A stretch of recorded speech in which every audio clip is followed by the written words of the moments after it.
ಲಗ್ನ ಆಗೋರು ಅವರು, ಮಕ್ಕಳು ಹಡಿಯೋರು ಅವರು, ಹಮ್ ಪಾಚ್ ಹಮಾರ್ 25 ಅನ್ನೋರು ಅವರು. ಆದರೆ ನಮ್ಮ ಟ್ಯಾಕ್ಸ್ ತಗೊಂಡು ಅವರಿಗೆ ಮಂಚ, ಗಾದಿ, ಹಾಲು, ಗೋರ್ಮೀಟ ಇವೆಲ್ಲ ಕೊಡೋದು ಯಾರು ದುಡ್ಡ್ರಿ? ನಮ್ಮದೇ ಹಣವನ್ನ ತೆಗೆದುಕೊಂಡು, ನಮ್ಮದೇ ಆಸ್ತಿಯ ಟ್ಯಾಕ್ಸ್ ಅನ್ನ ತೆಗೆದುಕೊಂಡು ಇವತ್ತು ಮುಸ್ಲಿಂ ತುಷ್ಟೀಕರಣ ಮಾಡಲಿಕ್ಕೆ ಹೊರಟಿದಾರಲ್ಲ.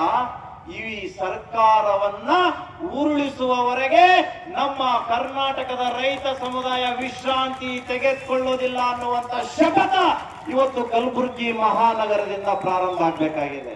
ಉಸ್ತುವಾರಿ ಸಚಿವರಿಗೆ ಸ್ವಲ್ಪ ಕಣ್ಣು, ಕಿವಿ, ಮೂಗು ನಮ್ಮ ಭಾಷಣ ಕೇಳಕ್ ಅಷ್ಟೇ ಉಪಯೋಗಿಸ್ಬೇಡ್ರಿ.